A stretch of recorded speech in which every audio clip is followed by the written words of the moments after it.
चलो तो अब हम देखते हैं नेक्स्ट टॉपिक। इससे पहले हम लोगों ने पिछले क्लास में, पिछले सेशन में chapter 1 electric charge and field का कुछ टॉपिक्स जो है वो हो चुका था। आइए बढ़ते हैं इनमें से आगे। ये है हमारे पास अगला टॉपिक, विद्युत बल रेखाएं एवं क्षेत्र। विद्युत बल रेखाएं एवं क्षेत्र यानी कि इलेक्ट्रिक फोर्स लाइन और इलेक्ट्रिक, या इसी को बोला जाता है फील्ड लाइंस। इसमें से हम लोगों ने बता दिए थे कि अगर एक कहीं पे चार्ज रखा हो, है ना, या हमारे पास एक इलेक्ट्रिक फील्ड हो, तो उस इलेक्ट्रिक फील्ड में चार्ज का डायरेक्शन जो होता है, उसी चार्ज जिस डायरेक्शन में मूव करता है या जिस डायरेक्शन में मोशन करता है, वही इलेक्ट्रिक फोर्स लाइन कहलाता है ना। जिनमें से हम लोगों ने इसके प्रॉपर्टीज़ देखे थे, जो कि प्रॉपर्टीज़ इंपॉर्टेंट है, एग्ज़ाम वगैरह में पूछा जाता है, तो इसके प्रॉपर्टीज़ देख चुके हैं। तो आइए देखते हैं अगला टॉपिक, इस चैप्टर का अगला टॉपिक, जो कि है कंटिन्यूअस चार्ज डिस्ट्रीब्यूशन। यहाँ पे आएगा continuous charge distribution. Charge distribution ये होता है सतत आवेश वितरण। सतत आवेश वितरण, ठीक। तो सतत आवेश वितरण क्या होता है? ये जो है गॉस के थ्योरम के लिए आपका एक बेसिक पॉइंट है, जहाँ पे आप इसको अगर नहीं समझे हो तो फिर गॉस थ्योरम को समझना दिक्कत हो जाता है, कठिन हो जाता है, क्योंकि इनमें से इनमें का जो थ्योरम्स आएंगे, इनमें की जो फार्मूलाज आएगा, वो गॉस थ्योरम निकालने के लिए ज़रूरी है इसको समझना। तो आइए, और ये जो है बीच बीच में, और भी अगर आप 12th का बुक पढ़ते हो तो बीच बीच में ये वाले इसका फार्मूला यूज़ होता है ना। तो आइए बढ़ते हैं, इसको देखते हैं आगे। सतत आवेश वितरण, कंटिन्यूअस चार्ज डिस्ट्रीब्यूशन। तो कंटिन्यूअस चार्ज डिस्ट्रीब्यूशन क्या होता है? कोई भी कहीं पे, कहीं फील्ड वगैरह में या कहीं लाइन में या फिर कहीं स्पेस में, है ना, स्पेस में अगर अगर आवेश का एक सतत आवेश जो है बराबर मात्रा में फैला हुआ हो, चार्ज कहीं पे फैला हुआ हो, ठीक, चार्ज का जो पैकेट या बंडल रहते हैं, वो अगर किसी स्पेस में या किसी भी जगह में, चाहे वो लीनियर लाइन में हो सकता है, चाहे कोई सरफेस पे हो सकता है ना, चाहे वो स्पेस में, यानी कि जैसे कि मान लो जाए हमारे पास क्या है, बॉल है, या एक बंद बॉडी लेने का रीज़न ये है कि उसमें हम चार्ज को समान मात्रा में फैलाएंगे, उसी को बोला जाता है सतत आवेश वितरण, ठीक है। किसी भी स्पेस में या किसी बॉडी में चार्ज का समान रूप से फैल जाना या समान रूप से वितरित हो जाना, डिस्ट्रीब्यूट हो जाना ही चार्ज डिस्ट्रीब्यूशन कहलाता है, कंटिन्यूअस चार्ज डिस्ट्रीब्यूशन कहलाता है, ठीक है। जैसे कि मान लो जाए आपने क्या कर रहे हो, मान लो हमारे पास कोई भी एक पात्र है, ठीक है। इस पात्र में मान लो जाए हमने पानी भर दिए हुए हैं, पानी भरा हुआ है इस तरीके से, है ना। अब हमने क्या किया, ये पूरा एकदम फुल फिल है, एकदम पूरा भरा हुआ है ये जो पात्र है वो, ठीक है।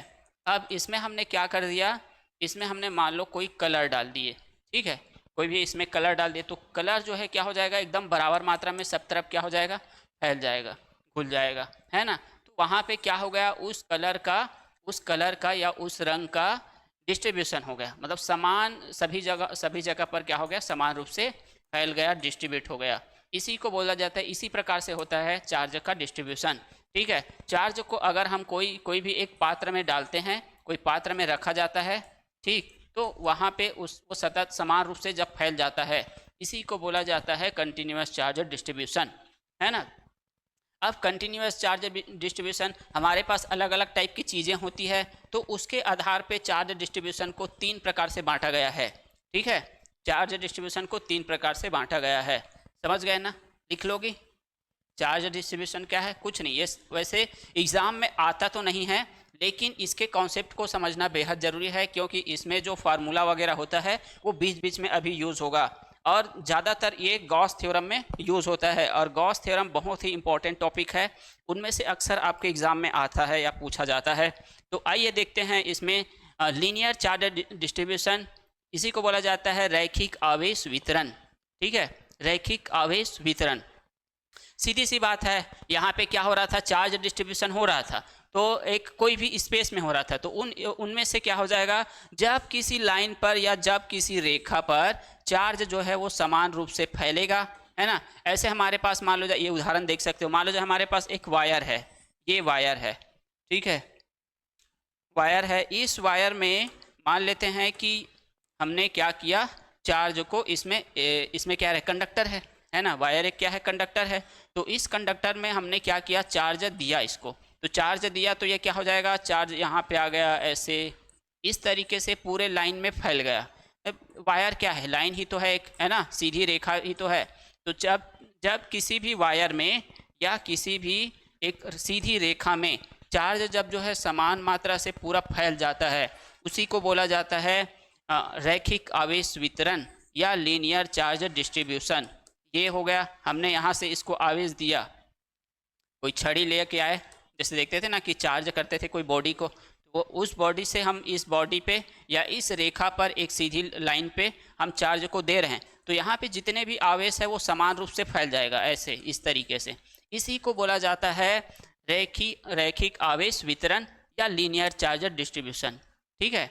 तो लिख लोगे ना, किसी लाइन में चार्ज का इक्वली कंटिन्यूस रूप से डिस्ट्रीब्यूट हो जाना क्या कहलाता है, लीनियर चार्ज डिस्ट्रीब्यूशन। समझ गए कि लीनियर पे या किसी लाइन में चार्ज का कंटिन्यूसली या एक इक्वली फॉर्म में डिस्ट्रीब्यूट हो जाना क्या कहलाता है, लीनियर चार्ज डिस्ट्रीब्यूशन, है ना। दो लाइन में आएगा, दो लाइन में हो जाएगा।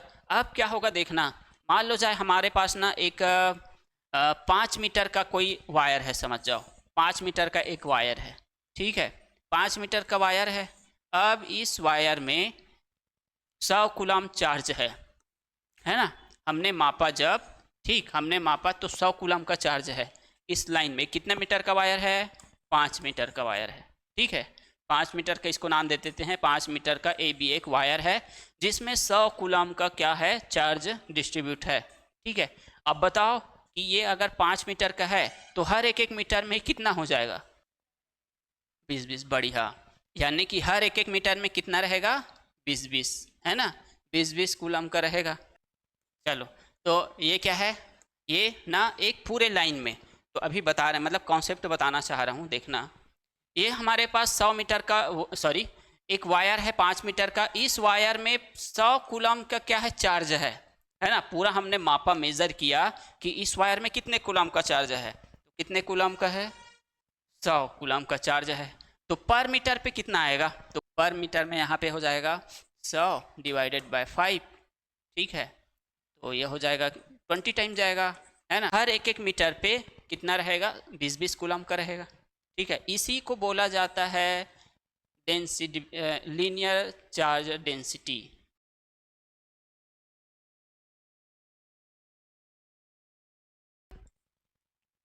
रैखिक आवेश घनत्व, रैखिक आवेश घनत्व।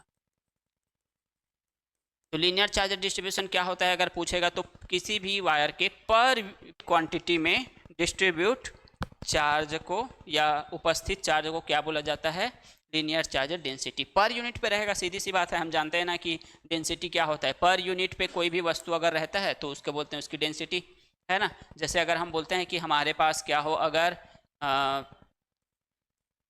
जैसे एक पॉपुलेशन होता है, पॉपुलेशन की गणना होती है, मगर पीपल कितने सारे हैं ऐसे करके, तो मान लो जाए हमारे देश की मान लेते हैं ऐसी, मान लो जाए राजिम जो है वो मान लो 10 स्क्वायर किलोमीटर में फैला हुआ है, 10 स्क्वायर किलोमीटर में फैला हुआ है। तो यहाँ पे पीपल्स टोटल मान लो जाए कि कितने होंगे, 20,000 लोग रहते हैं, मान लो 20,000 लोग रहते हैं मान लो, तो यहाँ पे डेंसिटी कितना हो जाएगा, 20,000, है ना। तो यहाँ पे ये है कटा, तो 2000 पर किलोमीटर पे, तो ये उसकी डेंसिटी हो गई। उसी प्रकार से यहाँ पे क्या होता है, चार्ज डेंसिटी होता है, ठीक है, कि पर यूनिट लाइन पे या पर यूनिट, हाँ वही लाइन ही बोलेंगे, तो प्रति इकाई रेखा पर या प्रति इकाई भाग पर उपस्थित चार्ज को क्या बोलते हैं, रैखिक आवेश घनत्व कहते हैं, ठीक है। अब रैखिक आवेश घनत्व को मापा जाता है, अरे जल्दी लिखो, ठीक, तो ये मान लेते हैं हमारे पास एक ए बी ए बी एक कोई वायर है या एक रेखा है, ठीक है। मान लो हमारे पास ए बी एक लाइन है, इस ए बी लाइन पे हमने क्या किया, चार्ज को समान मात्रा में डिस्ट्रीब्यूट कर दिए। ऐसे लिखना पड़ेगा आपको, समझ गए। लेट, ठीक है, let A B wire distribute the charge continuously, ठीक है। और इसमें क्या करते हैं, अच्छा इसको पहले इधर देखो पहले, और इसमें ना हम क्या करते हैं, इसमें हम एक छोटा सा भाग लेते हैं, एक छोटा सा भाग लिया गया है, एक छोटा सा भाग यानी कि यहाँ पे डी क्यू एक छोटा सा, सॉरी डी एल नंबर, इस पूरी लाइन पे, ऐसे पूरा लाइन है, इस पूरे लाइन पर हमने क्या किया, एक छोटा सा भाग लिए, एक छोटा सा, देखो ज़्यादातर आपको ऐसे ही मिलेगा क्योंकि हमको एक पूरे एरिया पर ना निकाल करके हम छोटे से एरिया पर निकालते हैं, है ना। तो आपको इस पूरे बड़े एरिया पे ना निकाल के छोटे एरिया में निकालते हैं, और इस छोटे एरिया के लिए पहले कैलकुलेट किया जाता है कि इसमें कितना चार्ज है, ठीक है। हाँ, फिर इसको इंटीग्रेट करते हैं, है ना। ज़्यादातर हम यही करेंगे, बार बार ऐसा यूज़ होगा। अभी जितना सारा फार्मूला मिलेगा 4-5 चैप्टर तक तो ऐसे ही चलेगा, ठीक है। तो इस तरीके से हमने क्या किया, एक छोटा सा पार्ट मान लेते हैं कि ये ए बी जो वायर है या ए बी जो लाइन है वो ए बी है, और इसकी लंबाई मान लो कैपिटल एल है, जिसमें हमने डी एल लंबाई पर कोई भाग लिए हुए हैं, और उससे आर दूरी पर हमको, अब देखो यहाँ पे क्या है, इससे आर दूरी पर कोई चार्ज है, ठीक है। इसमें आवेश है, इसमें चार्ज है, तो इससे इसके किसी दूरी पर, अच्छा यहाँ पे हमने क्या किया, इस पूरे वायर पे एक छोटा सा भाग लिए, एक छोटा सा पार्ट लिए डी एल, ठीक है। और इस डी एल पर कितना चार्ज है, सपोज डी क्यू चार्ज है, ठीक है। हम मान लेते हैं कि चार्ज प्रेजेंट है डी एल लेंथ पर, charge present on dl length of conductor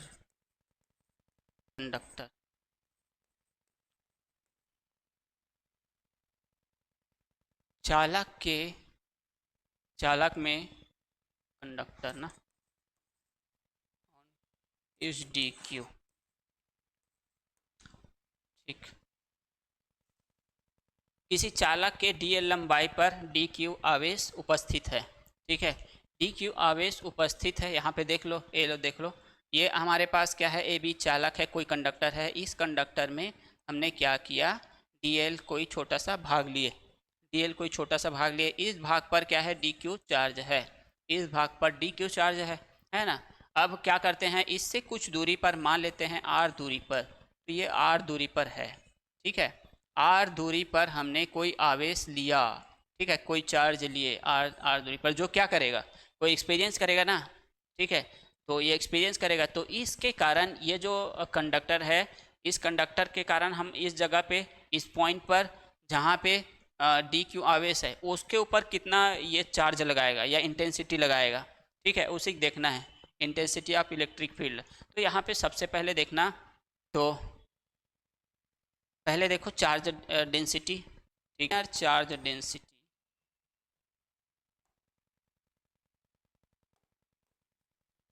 linear charge density, ये फार्मूला है, ठीक है।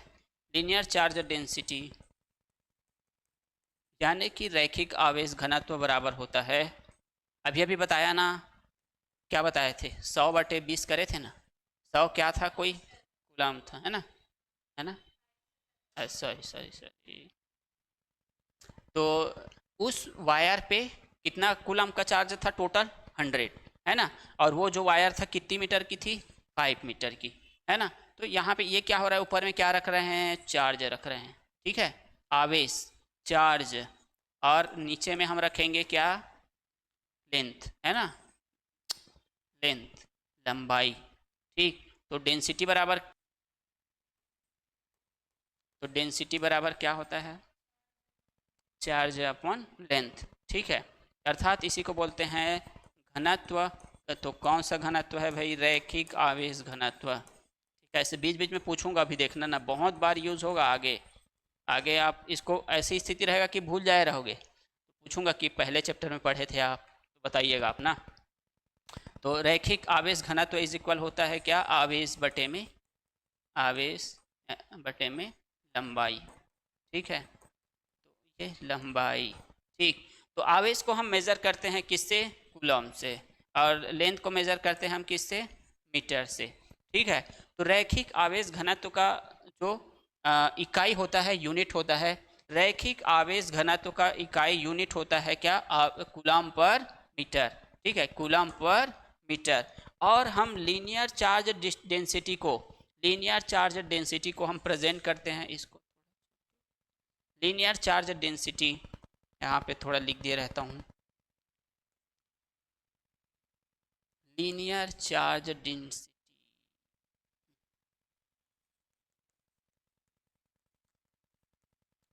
लीनियर चार्ज डेंसिटी जो रहता है, इसे हम प्रेजेंट करते हैं,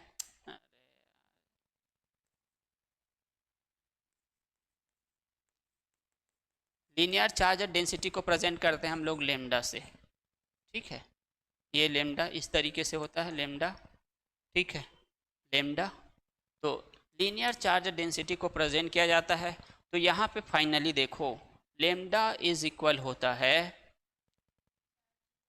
चार्ज अपॉन लेंथ, ऐसे। ठीक है, तो लेमडा बराबर क्या होता है, क्यू अपॉन एल। अच्छा, यहाँ पे एक चीज़ याद रखना, हमने ले रहे हैं कोई छोटे से पार्ट में, ठीक, क्या ले रहे हैं, डी क्यू लिया जा रहा है। तो याद रखना भैया, देख ज़्यादातर ना ये अभी जो लिखा था वो यूज़ होगा, लेकिन अभी इसके हिसाब से लिखते हैं।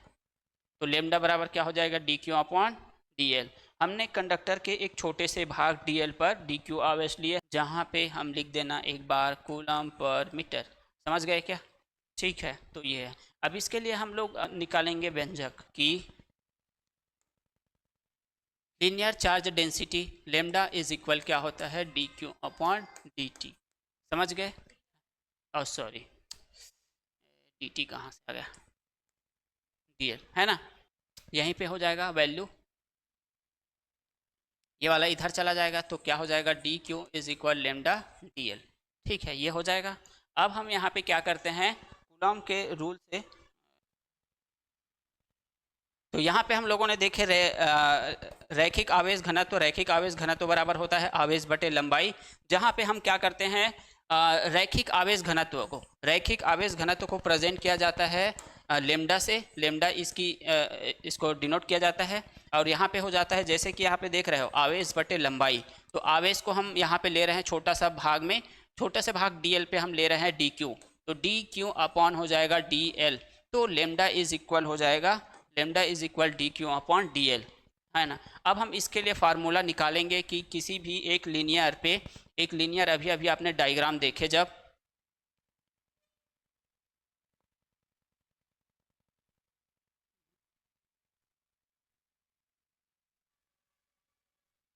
सारा कैसे आ गया,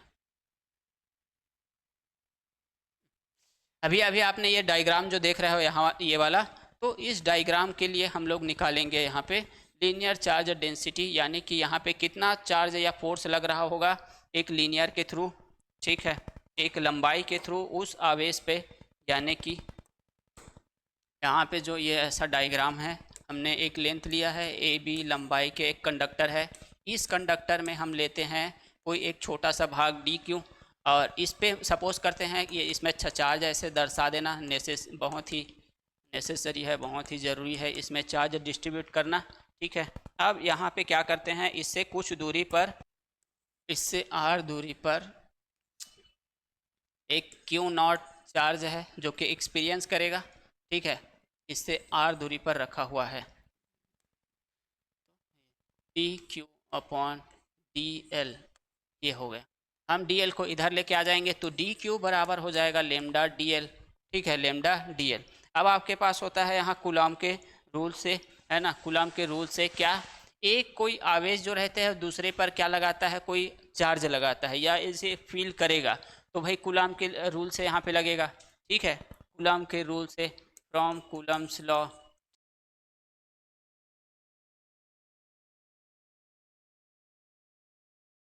ये एक छोटा सा भाग है, तो छोटा सा भाग है तो छोटा सा फोर्स लगाएगा, तो इसे हम क्या लेंगे, अच्छा बताओ क्या, कूलम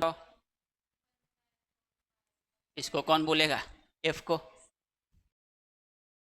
तो भैया एक चार्ज दूसरे के ऊपर कितना फोर्स लगा रहा है, या दोनों एक दूसरे के ऊपर कितना फोर्स लगा रहेंगे, तो ये हम कूलम के लॉ से जानते हैं, है ना। तो जहाँ पे एफ, अब ये क्या कर रहा है, हमने छोटा सा भाग लिए हुए हैं, एक छोटा सा भाग लिए हुए हैं D Q D L, sorry. तो डी एल पर एफ, इस पर डी क्यू चार्ज है, डी क्यू चार्ज जो है इस पर एफ फोर्स लगाएगा, है ना, डी एफ फोर्स लगाएगा, छोटा सा भाग है तो इसी कारण हम यहाँ पे लिखेंगे डी एफ, ठीक है। उसके बाद 1/4πε0 इंटू, अब है हमारे पास एक ठने चार्ज क्या है, डी क्यू चार्ज है कि नहीं, है ना, और एक ठने चार्ज क्या है, क्यू नॉट। तो यहाँ पे हो जाएगा, दो चार्ज रहते हैं Q1 Q2, तो एक चार्ज है क्या, डी क्यू, दूसरा चार्ज है क्या, क्यू नॉट, है ना, अपॉन में क्या लिखेंगे, आर स्क्वायर, ठीक, ये हो गया। अब हम इसको, अच्छा इसको इक्वेशन फर्स्ट नाम दिए दे रहे हैं ना, ठीक है। तो यहाँ पे क्या हो जाएगा, अब डी एफ इज इक्वल कितना हो जाएगा, 1/4πε0, डी क्यू की जगह में क्या रखेंगे जी, lambda D L into Q not upon में आर स्क्वायर, ठीक है, ये हो जाएगा। अब हम क्या करते हैं, इस पूरे चालक के थ्रू निकालते हैं। ये तो क्या कर रहा था, एक छोटा सा भाग, इस पर कोई क्या लगा रहा था, फोर्स लगा रहा था। अब हम क्या निकालेंगे, पूरे कंडक्टर के कारण हम लोग चार्ज लगाएंगे, इंटायर कंडक्टर, यानी कि पूरे चालक के द्वारा, पूरे चालक के द्वारा क्या, फोर्स, पूरे चालक के द्वारा फोर्स किस पर, डी क्यू पर, ठीक है। तो यहाँ पे कितना हो जाएगा, इसको क्या कर देंगे, इंटीग्रेशन कर देंगे।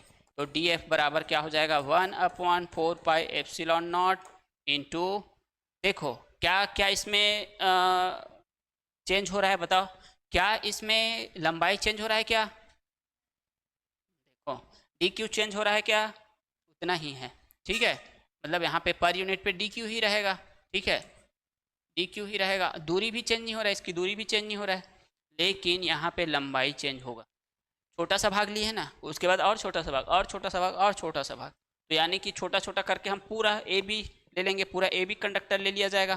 तो जब ए बी कंडक्टर ले लिया जाएगा, इसी कारण यहाँ पे ये भी चेंजेबल नहीं है, लेमडा भी चेंजेबल नहीं है, आर भी चेंजेबल नहीं है, देख सकते हो दूरी बढ़ घट नहीं रहा है, डी क्यू भी बढ़ घट नहीं रहा है, तो बढ़े घटेगा कौन, वेरिएबल का काम कौन करेगा, डी एल काम करेगा। तो इसी कारण हम क्या करेंगे, lambda Q not divided by R square, ये सब हो जाएगा कांस्टेंट, ठीक है, और हमको इंटीग्रेट करना पड़ेगा किसका, डीएल का, ठीक है, डीएल का इंटीग्रेट करना पड़ेगा, इंटीग्रेशन करना पड़ेगा, और किसके रिस्पेक्ट में, इस पूरे कंडक्टर का लेंथ स्मॉल है, मान लो स्मॉल एल है, ठीक है, तो यहाँ पे एल के रिस्पेक्ट में हम लोग इसका क्या करेंगे, इंटीग्रेशन करेंगे, ठीक है, ठीक, समझ आ रहा है यहाँ तक, है ना।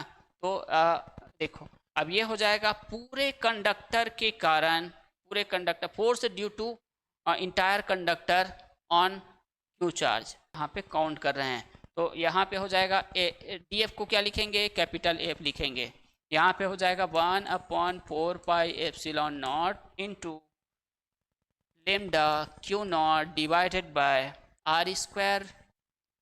अब ये डी एल का पूरा छोटा छोटा भाग है पूरा, तो कुल मिला करके हमने कितना लेंथ लिए थे, एल लेंथ, पूरा पूरा इंटायर नहीं हो जाएगा, तो यहाँ पे क्या आ जाएगा, एल आ जाएगा, ठीक है। यही हमारे पास क्या है, एक पूरे कंडक्टर के कारण, एक पूरे कंडक्टर के कारण क्यू नॉट पर फोर्स है। इसको क्रम से लिख देंगे या यहीं तक लिख दे तब भी सही है, ठीक है, यहाँ तक हो गया, समझ गए क्या, है ना। मेन आप याद रखना इसको मेन याद रखना, D Q is equal lambda D L, या lambda is equal D Q upon D L, ठीक है। ये नेक्स्ट देखते हैं, next topic continuous charge distribution का अगला टाइप है सरफेस चार्ज डिस्ट्रीब्यूशन, ठीक है, सरफेस चार्ज डिस्ट्रीब्यूशन। अब सरफेस की बात हो गई है, मतलब किसी सतह पर एक पूरा एरिया पर क्या किया जाएगा, चार्ज का डिस्ट्रीब्यूशन किया जाएगा, ठीक है। यहाँ पे हम लोगों ने ले लिया कोई सरफेस, ऐसे इस तरीके से कोई सरफेस ले लिया गया है, इस सरफेस पे हमने क्या दिया, कोई चार्ज दिए, ठीक है। अब ये चार्ज पूरी तरीके से ऐसे फैल गया, ठीक है, पूरे तरीके से ऐसे फैल गया। इसी को क्या बोलते हैं, इसी को बोला जाता है सरफेस चार्ज डिस्ट्रीब्यूशन, ठीक है। तो यहाँ पे देखो, जैसे धान वान बोते देखी हो, बीजों का छिड़काव करते हैं, तो ये यहाँ पे क्या कर रहा है, धान का डिस्ट्रीब्यूशन हो रहा है, ठीक है, किसमें, एक सतह में, एक प्लेन पे। इसी को क्या बोलेंगे, चार्ज डिस्ट्रीब्यूशन बोलेंगे, ठीक है। इस तरीके से इसके बंजर ज़मीन में भी चार्ज का डिस्ट्रीब्यूशन किया जाएगा, ठीक है।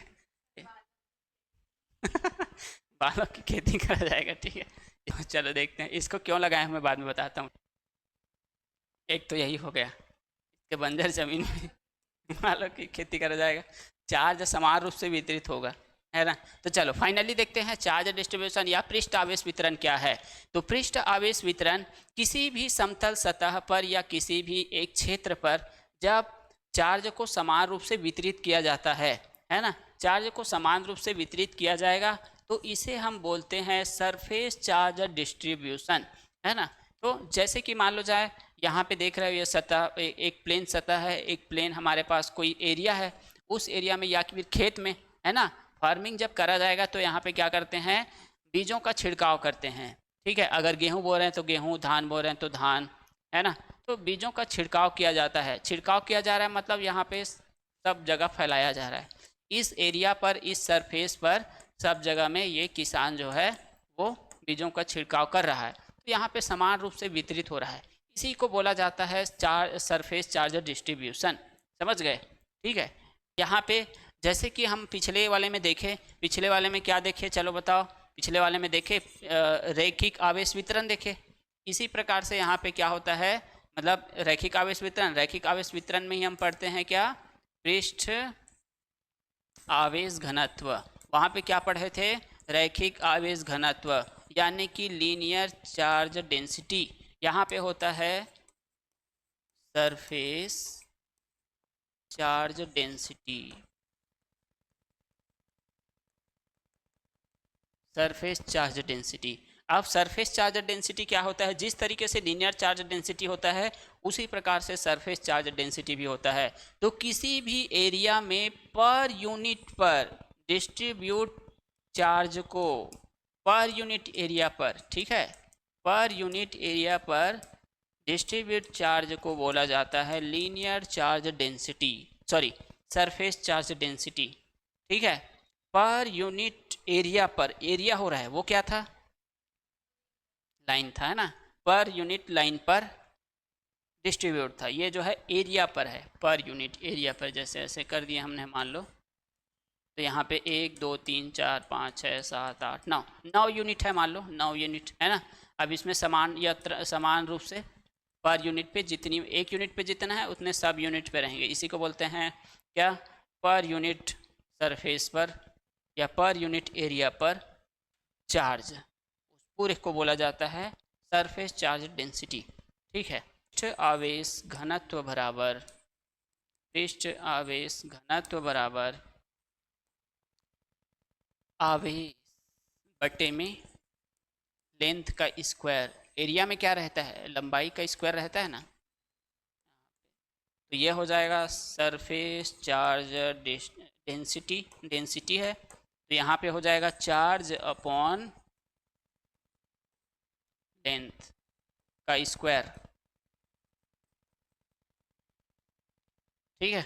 जिस तरीके से कोई भी सरफेस रहता है या कोई भी एरिया रहता है, उस एरिया पर यदि हम चार्ज को समान रूप से वितरित करेंगे, चार्ज को समान रूप से फैलाएंगे, प्रति इकाई पर आवेश की मात्रा, किसी भी क्षेत्रफल में प्रति इकाई आवेश की मात्रा जो है वो पृष्ठ आवेश घनत्व कहलाता है, पृष्ठ आवेश वितरण कहलाता है। सीधी सी बात है, एरिया में पर प्रति इकाई पर रहेगा, ठीक है। अब इसका यूनिट हो जाएगा, चार्ज का यूनिट होता है कूलम, ठीक है, या और लेंथ का होता है मीटर स्क्वायर, ठीक है, ये होता है। अब ये इसकी आवाज़ रहती है बुलंद, होता है कि नहीं होता है, मतलब एकदम सीधा साफ बात बोलता है ना।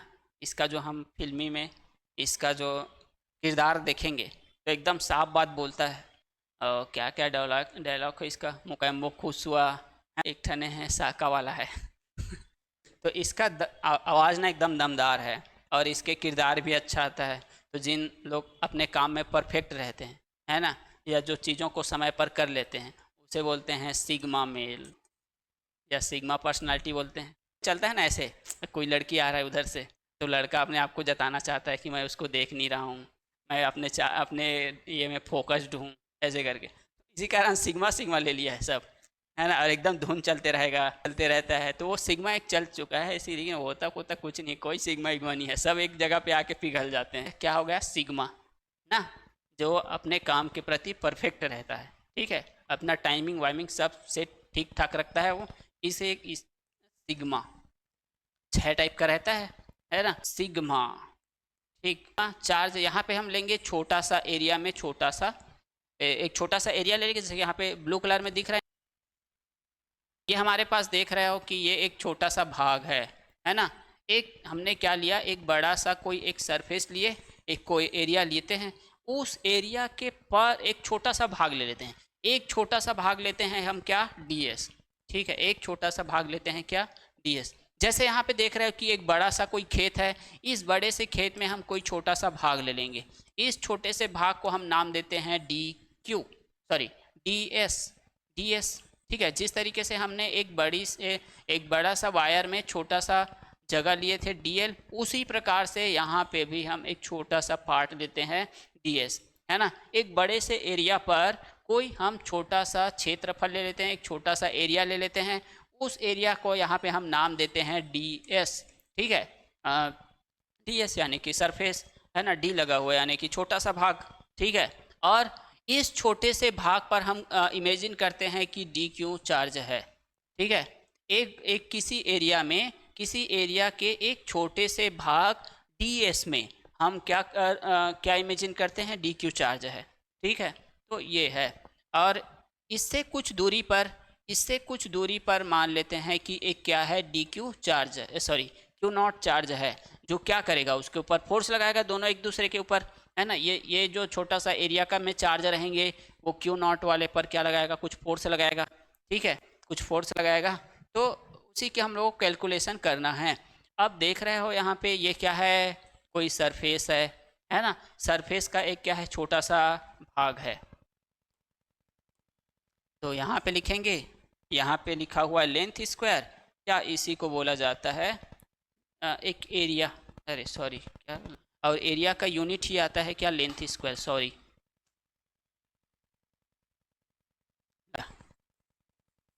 एरिया आएगा, क्षेत्रफल यूनिट वही एरिया का मीटर ही होता है। तो यहाँ पे एक छोटा सा क्षेत्रफल क्या लिए हमने, ds। ठीक है, इस तरीके से। तो इसको हमको अच्छे से याद रखना है कि सिग्मा इज इक्वल होता है dq अपॉन ds, सिग्मा बराबर होता है dq अपॉन ds। हम फिर इसको पिछले वाला रूटीन जैसे हमने वहाँ पे किए थे, सेम टू सेम हमको यहाँ पे भी करना है। ये चला जाएगा क्रॉस इनटू इधर, तो ये हो जाएगा dq बराबर, ये इधर ये क्रॉस इनटू हो गया, तो सिग्मा क्या हो जाएगा, ds। ठीक है, ds क्षेत्रफल के कारण क्यू नॉट पर बल, ऐसे यहाँ पे लिखेंगे कूलम्ब्स लॉ। ठीक है, कूलम्ब के नियम से क्या आता है जी, यहाँ पे आ जाएगा df इज इक्वल हो जाएगा 1/4 पाई एप्सिलॉन नॉट इंटू, अब भाग में कितना चार्ज है, dq चार्ज है ना, और हमने क्या ले रहे हैं, टेस्ट चार्ज क्या है, q नॉट है, अपॉन में क्या आएगा, r स्क्वायर। ठीक है, r दूरी पर, यहाँ पे r दूरी है जी, r दूरी है, ये इससे r दूरी पर है। चलो, तो आगे यहाँ पे इसको इक्वेशन फर्स्ट मान लेंगे। ठीक है, क्योंकि ये हमारे पास सेकेंड का है surface charge distribution. Surface charge distribution में यहाँ पे हम लोग क्या रखेंगे, फ्रॉम इक्वेशन फर्स्ट, समीकरण एक से df बराबर क्या हो जाएगा, 1/4 pi epsilon not into dq की जगह में हम क्या रखेंगे जी, सिग्मा ds। देखो समीकरण एक से क्या है, देख लो, डी क्यू बराबर सिग्मा इंटू डी एस। इसी कारण sigma is equal D S. यहाँ पे देखो ये जो रखा हुआ है यहाँ डी क्यू, इस डी क्यू की जगह में इक्वेशन फर्स्ट से, सॉरी इसको इक्वेशन फर्स्ट नाम देना है, तो डी क्यू की जगह में, इस डी क्यू की जगह में क्या रखेंगे, sigma D S. Sigma D S divided by क्या रहेगा, आर स्क्वायर, और यहाँ पे क्यू नॉट है ना, पहले से था।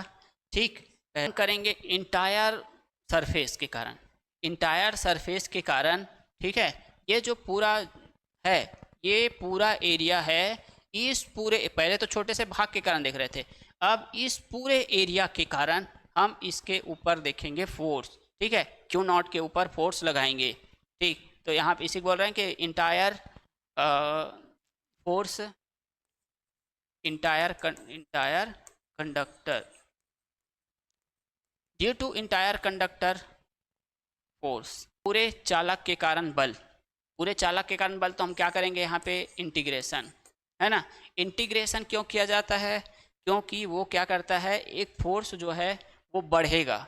शुरू में क्या हो रहा था, एक छोटा सा भाग है, एक छोटा से भाग के कारण इस पर जो भी फोर्स लगेगा, उसके बाद थोड़ा बढ़ गया तो ज़्यादा फोर्स लगेगा, उसके बाद थोड़ा बढ़ गया ज़्यादा फोर्स लगेगा, तो अब पूरे के कारण, तो पूरे के कारण लगा रहे हैं, तो इसी कारण किया जाता है जब पूरे चीज़ों पर फोर्स लगाना होता है, तो यानी कि क्या होता है वहाँ पे इंटीग्रेशन। इंटीग्रेशन बताता है किसी चीज़ के बढ़ते हुए मात्रा को, है ना, और डिफ्रेंशिएशन बताता है किसी चीज़ की घटते हुए मात्रा को।